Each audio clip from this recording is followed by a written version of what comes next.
What up, YouTube? This is Sammy Munoz, and I want to show you guys a model car I got from Hoppin Hydros. So I switched it out. There were buttons right here, but I switched it out for the switch. 6-volt battery, and there's a car right there with Dayton's. I'm still waiting on the body. I'm getting a 1987 Grand National. So yeah, so hit it right there.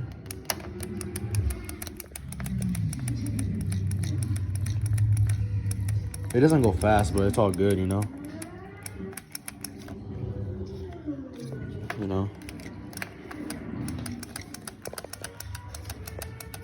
It's not bad. In the back is a lockup.